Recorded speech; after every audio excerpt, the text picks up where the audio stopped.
दोस्तों, कर्ण ने युद्ध में एक बार आखिर कैसे बलराम जी के पसीने छुड़ा दिए और क्यों बलराम जी को कर्ण से युद्ध करने से पहले 10 बार सोचना पड़ा, तो आइए जानते हैं। दोस्तों, दुर्योधन ने युधिष्ठिर के राजसूय यज्ञ को देखकर उसे भी राजसूय यज्ञ करने की इच्छा जाहिर की, पर युधिष्ठिर पहले ही राजसूय यज्ञ कर चुके थे।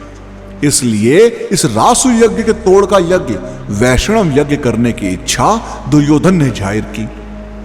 अब इस यज्ञ को करना आसान भी नहीं था, क्योंकि इस यज्ञ को सिर्फ भगवान विष्णु ही पूरा कर पाए थे। तब कर्ण ने भीष्म पितामह द्वारा अपमानित महसूस होने पर वैष्णव यज्ञ करने की प्रतिज्ञा की और दुर्योधन को चक्रवर्ती राजा बनाने का प्रण लेकर सेना और राशन का सामान लेकर दिग्विजय पर चल दिए। अब कर्ण ने सबसे पहले उत्तरी दिशा की ओर किरात पर हमला किया। अब किरात के राजा भागदत्त, जिसको अर्जुन 8 दिन में पराजित नहीं कर पाए, उस पर आक्रमण किया और उसे जीत लिया। इसके अलावा कर्ण ने और भी अन्य राज्यों पर हमला कर उनको जीत लिया। हालांकि कर्ण की दिग्विजय की प्रशंसा महाभारत में कई जगह किया गया है, जैसे संजय, बाण सैया पर लेटे भीष्म, धृतराष्ट्र, दुर्योधन और अश्वत्थामा द्वारा किया गया वर्णन है। अब कर्ण ने इस यात्रा के दौरान कई राजाओं को पराजित किया, जिन पर महाभारत के श्री कृष्ण भी विजय हासिल नहीं कर पाए। अब कर्ण ने दिग्विजय यात्रा में सबसे पहले सातकी को पराजित किया, साथ में उसके ही मित्र कृतवर्मा को पराजित कर सांब को हराया और बहुत सा कर लिया। इसके बाद कर्ण ने निषाद राज पर हमला कर उसके राजा एकलव्य को हराया, जिनसे गुरु द्रोण ने अंगूठा दक्षिणा में मांग लिया था और उनसे बहुत सा कर लिया।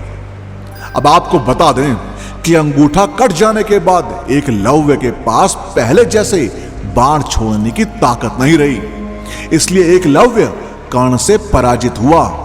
वरना एकलव्य कर्ण और अर्जुन के बराबर का योद्धा था। और फिर कर्ण ने शाल्व के राजा रुक्मणी के भाई को पराजित कर उनसे दुर्योधन की ओर मिला लिया। और इसके बाद कर्ण ने कीचक को और उसके 100 भाई को भी दिग्विजय में पराजित किया।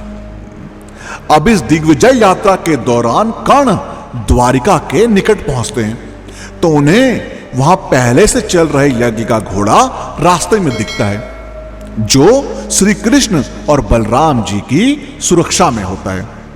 अब कर्ण यह जानते हुए भी कि अगर उन्होंने वह घोड़ा रोका तो उसका परिणाम बहुत भयंकर होगा और उनको कृष्ण और बलराम के साथ साथ उनकी पूरी नारायणी सेना के साथ युद्ध करना पड़ेगा।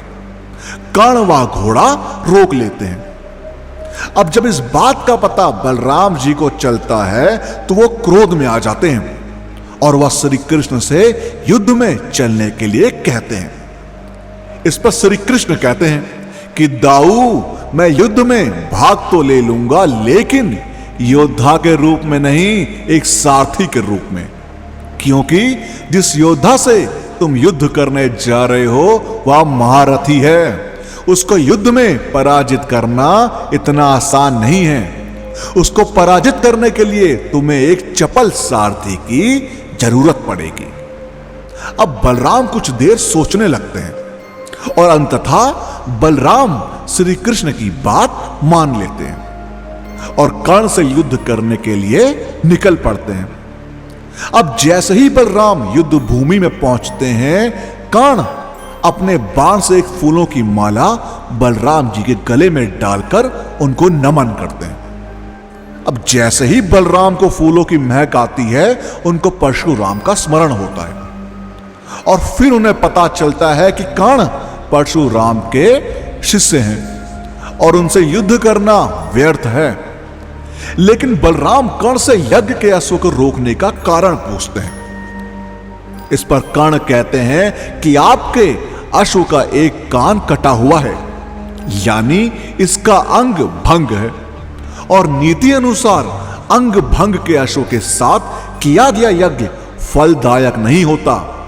इसी कारणवश मैंने आपके अश्व को रोका था।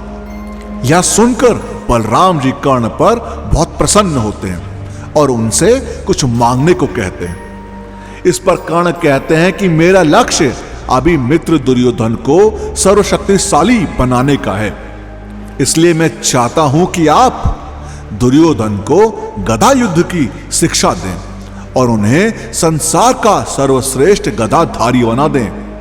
अब बलराम जी कहते हैं कि मुझे स्वीकार है, और ये कहकर वो कर्ण को गले से लगा लेते हैं और उनको आशीर्वाद देकर वहां से चले जाते हैं। दोस्तों, आपका इस बारे में क्या कहना है, हमें कमेंट के माध्यम से जरूर बताएं। और इस वीडियो का पार्ट 2 चाहिए हो तो कमेंट्स में पार्ट 2 जरूर लिखें। और वीडियो पसंद आई हो तो लाइक और शेयर करना मत भूलिएगा। हम आपको मिलते हैं अगली वीडियो में।